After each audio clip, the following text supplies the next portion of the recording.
out at least to get the millions of people everyone watches. Don't you understand that? Please, I just no, I can't prove it. You've got to believe me. Please stand up.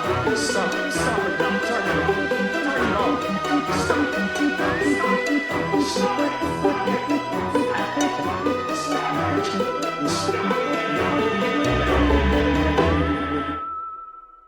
Good evening, campers, dreamers, and babysitters. And yes, we are here with another Horror Hot Takes video, this time discussing what Luke and I consider the best of the David Gordon Green Halloween trilogy. Yes, Halloween Kills. Dare I say, the most fun Halloween entry that we have had in decades.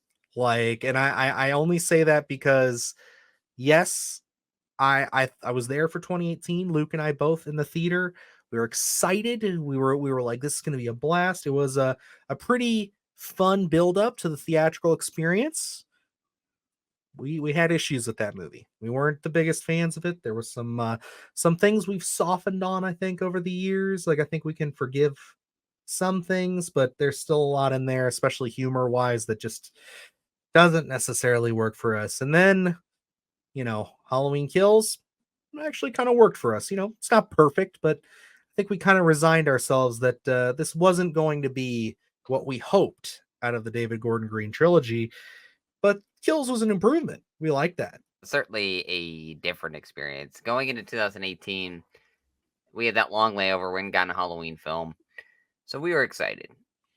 David Gordon Green was attached. We were like, oh, only the best can happen from this. And I remember that the initial trailer from 2018 coming out, and I think we traded some texts at the time, and I think he had brought up that they had shown that scene of Michael going into the house and stabbing the woman in the throat. And it had become, I think you had mentioned in some way of like feeling like Michael's an unchained or a leashed up dog and finally being unchained to be released on Haddonfield. And going into that film, yeah, comedically, there's a lot of things that don't work for me. Story wise, I wasn't 100% enamored with it.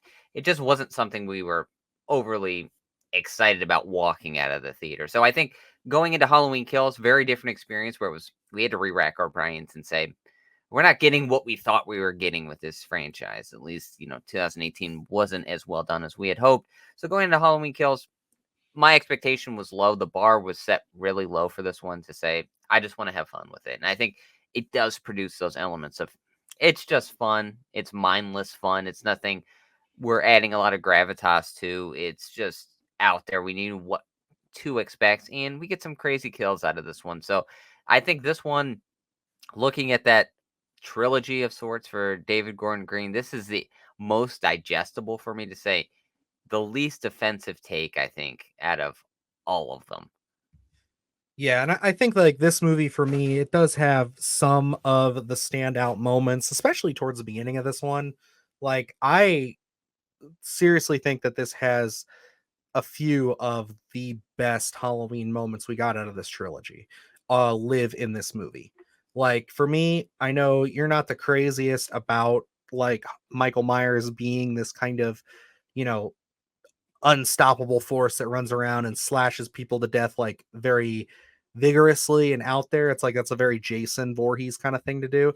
You're more into like Michael being a bit more subdued in the shadows, a little bit more of like he's just this phantom that can show up. And I'm right there with you. I think that's definitely good. But knowing what we got in 2018 and coming into this, I was like, just want to see them really take it off the chain, especially because all the marketing for this movie, like, really had that firefighter scene like front and center. And I gotta say that as a set piece is just fucking exhilarating. I love that scene. Even when I go back and watch this movie, I still get excited just because it's like, yeah, it's a different take for Michael, but like I love watching him come out of that building, all the fire around him. I've always said that I think David Gordon Green shot these movies really beautifully. I think that the look of Michael is excellent. And this is just one of those scenes that will always just be in my head of just like, this was badass. This was really cool. And I do enjoy the firefighter scene. I like the element of him taking on this entire crew. I wish maybe it was done with a little more finesse instead of as much brutality as that we do see there, just because I like my Michael Myers a particular way. But I think the scene is so effective in kind of setting the tone for what we're going to get in Halloween Kills, because when it comes to the gore and those elements of brutality, we're gonna get some wild stuff here, and they absolutely deliver. One of the scenes that always sticks in my head, even after watching this film months down the line, is the scene with the couple where he's in the bathroom and they have the what is that thing called? The thing The that little flies. drone. The drone, Yeah. yes. And the scene where she gets stabbed in the throat and is just laying there dying, and her husband or significant other there is just one after the other, just getting those knives stabbed into him. And he's That just testing the blade. It's really cool. Yeah. and the movement is just like he's like kind of like looking almost as an interested kid. It almost seems like as he's kind of just like studying everything, and then I absolutely love he just walks off. She's still Mhm. dying. She's got to look at her significant other sitting there, and he just walks off. Doesn't even finish the job. He already knows what that's going to look like. And I think when we get into the psychological aspects of Michael Myers, that's one of my favorite elements there is him just walking off and letting her just pass away as she's got to watch this horrific scene. Yeah, I really do think that James Jude Courtney was firing on all cylinders in this one for me. Like his performance of as Michael was just, I think, absolutely stellar in here. And it's kind of tough because like you're just getting used to him in the first one. It's again very subtle. It's a lot closer to the original Michael where he's kind of in the shadows, which I like that too. I don't think he's ever been a weak point in this. But it's interesting to watch him actually get to kind of play a little bit more in this one and make it Mm. his own. And then by the time you get to ends, it's such a subdued take. It's almost laughable, but that's another conversation that we've had many a times. So you can go find those videos, or we can talk about it again eventually. But yeah, this is certainly something that I agree. I think like the playfulness of Michael in this is definitely back. I even like it with the Big John, Little John sequence just after when we have them come in and they find their corpses and he's posed them again. He also does it in the scene with the playground when they find the aftermath and you have the Halloween masks there and everything. It's like it's all really there. It's harkening back to that playful side of Michael that we really didn't get a lot of in 18. Yeah, I the scene as you're talking about the playground scene where he's got the mask of the one kid in his hand, and Yeah. the kids are thinking this guy's just playing with him, and they're like, "Oh, we see you," and they're not really scared. And then he walks out with his bloody skull mask. Again, just really emphasizing the brutality here. And one of my favorite elements in general of Halloween Kills is that you feel like everything is on the table. Nobody's actually safe in this one. Where you talk about Big John, Little John. You spend a lot of time with those characters, and I'll say I'll come out. Yeah, we're doing a hot take on this. The comedy amongst all these ones is absolutely atrocious for me. It does not work. So the elements of Big John, Little John didn't really work. I mean, I get a chuckle here and there, but overall, I think it just doesn't really work. But It sucks because I like both those actors a lot because like they've worked with David Gordon Green quite a bit, and like I think they're both really funny. But again, I like most of the cast in these movies, but yeah, they're just written so poorly, and the humor especially. and we're spending so much time with them, and yeah, I assume that they're going to be killed, but the way I'm forgetting which one's which, but he gets like his fingers in the eyes, or it's an absolutely brutal Yes, kill. Big I was John like, gets stabbed in the he gets in the armpit and then he crushes his thumbs into his eyes.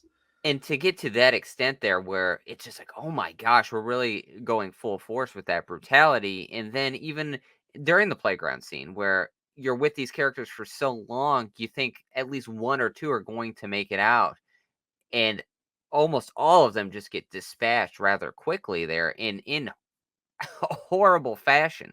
So it's like it feels like Michael has the upper hand all the time in Halloween Kills for the most part, which we didn't really get. I don't feel. I think he's always the specter, and they feel like they can capture him fairly easily in certain aspects of it if they can just find him.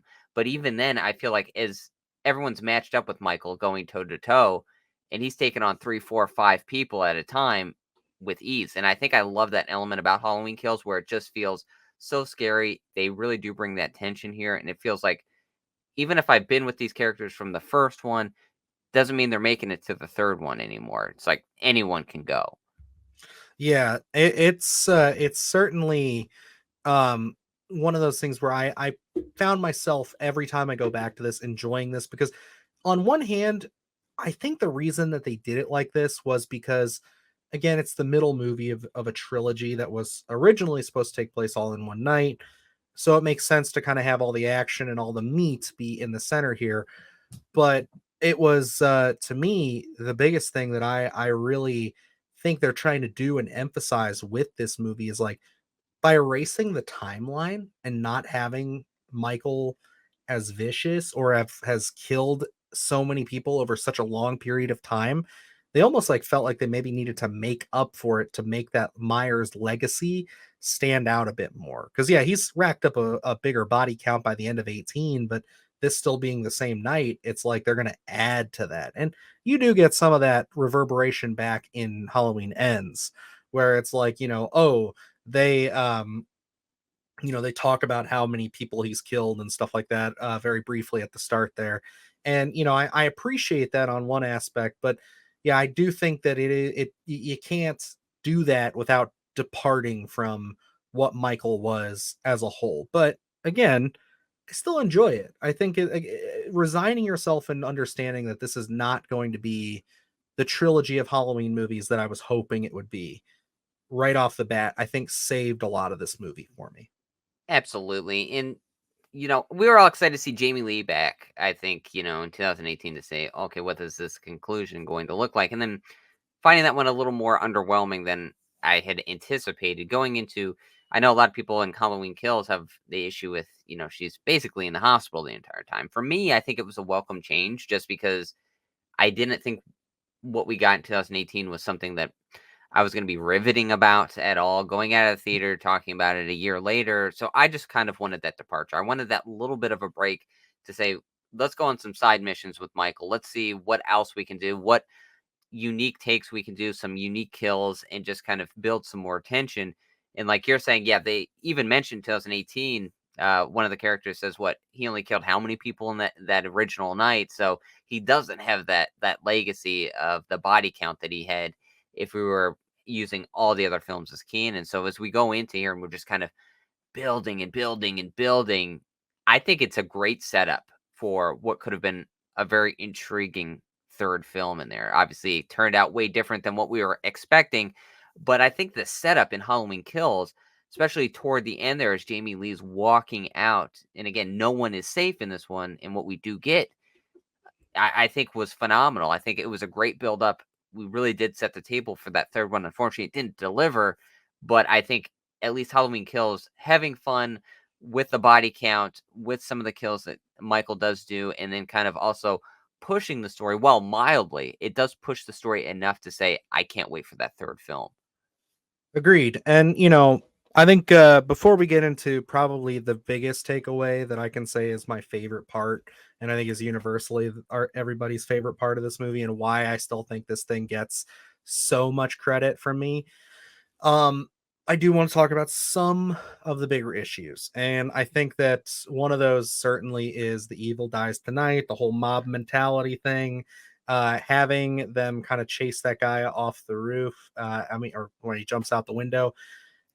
It's again, it's baffling their decisions. I don't know why they made for this movie, like why I get like we were coming out of the pandemic and there was a lot of trying to, I guess, maybe sync up subtext from the movie into this. It's like you can tell that a lot of these ideas were just shoved in here at the last minute, and boy has it not aged well. Like if you had to sit here and tell me that like you don't like Halloween Kills and you named all of that, I would totally understand it. I won't fight you on that at all, but I still think that it's something that I can easily swallow compared to some of the comedy beats that just deflate tension in that first film for me.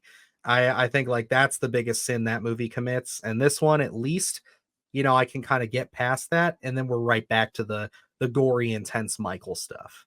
Yeah, they don't harp on it for too long. I will say there's some really awkward scenes in here. The Tommy Doyle, some of that kind of open mic night or whatever they're doing, and he's just randomly telling the story. For me, I always get lost in that. I'm like, what the hell's going on here? The Huckleberry just does not work. I think there's some big issues with this film. So we're not saying this is like top 10 of the year at all from the year it was released, but there's we almost go on these, we push further and then we're back to Michael. So we have these kind of the scene at the hospital. I understand what they were going for a storytelling device of not knowing what Michael looks like. He doesn't have his mask. For me, I never bought it. I don't think a lot of the audience did buy it, but I understand what they were going for. I think taking that basic element there and tweaking it some, I think you could have got a lot of great tension out of it, but it just overall is absolutely flawed and just feels a little awkward, I think, in the placement there.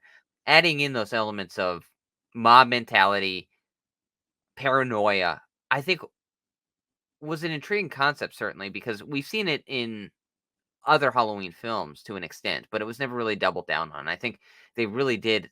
I think I wish the writing was better because I think that it posed an intriguing element of everyone in Haddonfield almost being paranoid about Michael being around. I really wish we would have gotten more time with individuals and their dealings with Michael rather than before we got into the big mob mentality because again, it just doesn't overall it just doesn't work. The tension's not there. I think the base of the story is actually there, especially when we're going in to just have a fun film, just see some gore. I think those elements do work. Unfortunately, it's not the best of the entire franchise, but I think out of the three, it's pretty good. Where this film I think really sold me, and where I think it sold most fans, is that cold open, or the flashback scene, I guess you would call it. That was just what an unexpected treat that was walking into that film. Now, mind you, I saw this in theaters. You waited and saw this on Peacock. So you had to wait like what, 5 hours between when I saw it Yeah, and then I when think it was it released at dropped. 3 a.m. I actually woke up at 3 a.m. to watch it that day Yeah, as soon as it was on there. I remember calling you walking out of the theater and saying, "Hey, there's still a lot of problems in this, but there are some major improvements as well." And I just like remember hinting towards that cold open and just like being like, dude, that is some expert level. They nailed it. Like it looks great, it feels good, and it's just one of those things where every time I watch Halloween Kills, that scene just excites me. It's such a captivating sequence, to be honest. I could honestly watch just that cold open and be satisfied if I only have that 20 minutes or whatever it is designated. I could watch that and be completely satisfied. I wish that was the opening of 2018 because it was such a strong connector piece. I'm so glad they added that in there. You could tell it was something they wanted to do and kind of answer that question of how that night went down.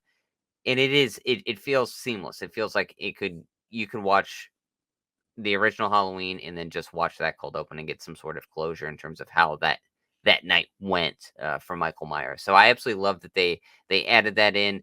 I think that kind of callback of he keeps going back to the house. We see it toward the end when Karen is murdered. I think that kind of setting the table, so to speak, I think was so well done. They open up in terms of, Lonnie making Lonnie more of a character and really doubling down on that later on in the film, kind of adding in expanding the lore of what you thought you couldn't do just because you can't go back in time, but they did. And really kind of put in more connective tissue where I was a little hesitant when 2018 came out and they were like, well, he just picked up. I was like, how does that work? Are you kidding? And then to not show it ever in that film was such a big negative for me to say, I want to see how this all went down. And then to open it up and kind of answer that question and find a trajectory that felt natural. It was like, I quickly came to terms with like, okay, well, now I can move on from this because it's such a big question mark for me walking out 2018. And I can tell you, it just to me, it feels like the first 40 minutes or so of this movie, David Gordon Green is on fire.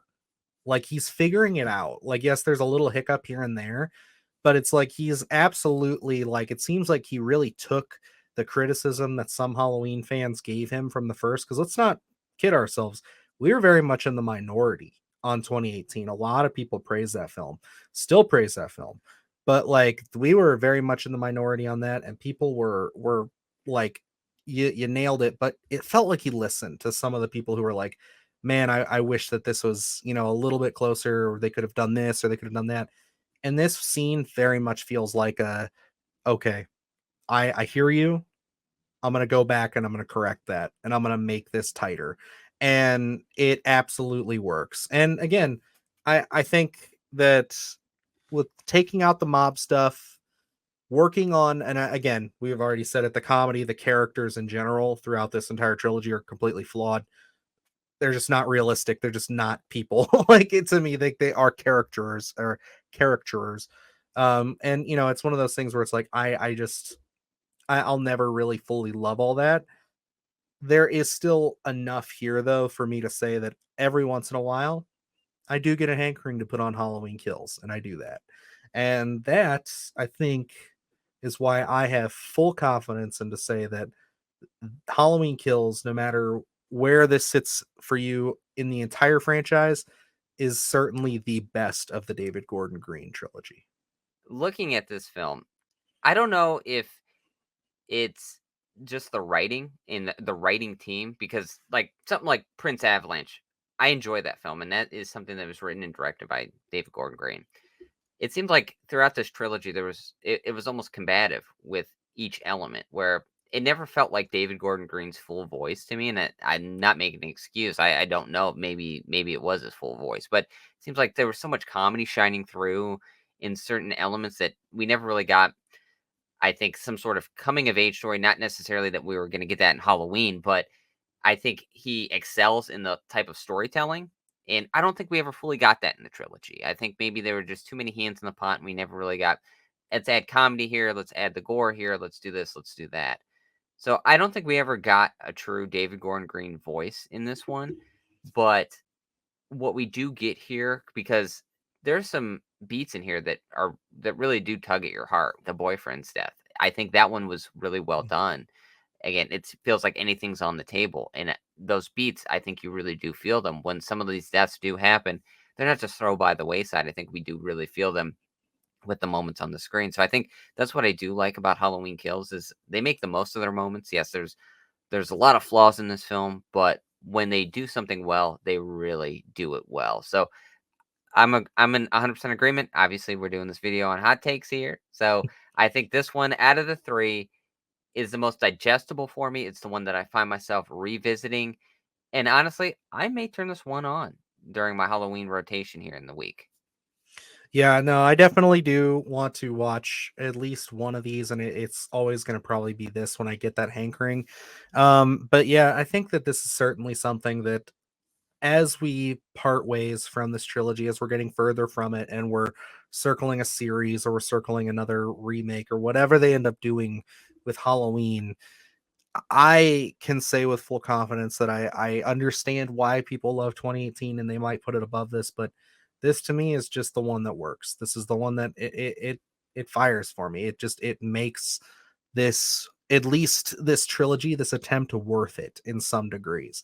And you know, I think that that's one thing about this trilogy, is like my last little button on this, is that you know, across all of it, we know people who vehemently defend Halloween Ends and love it. We love Halloween Kills, and then yeah, there's people who love Halloween 2018. So at least we can say, as a community of horror lovers, as a community of Halloween fans, there is at least a bright spot in each one of these for everybody.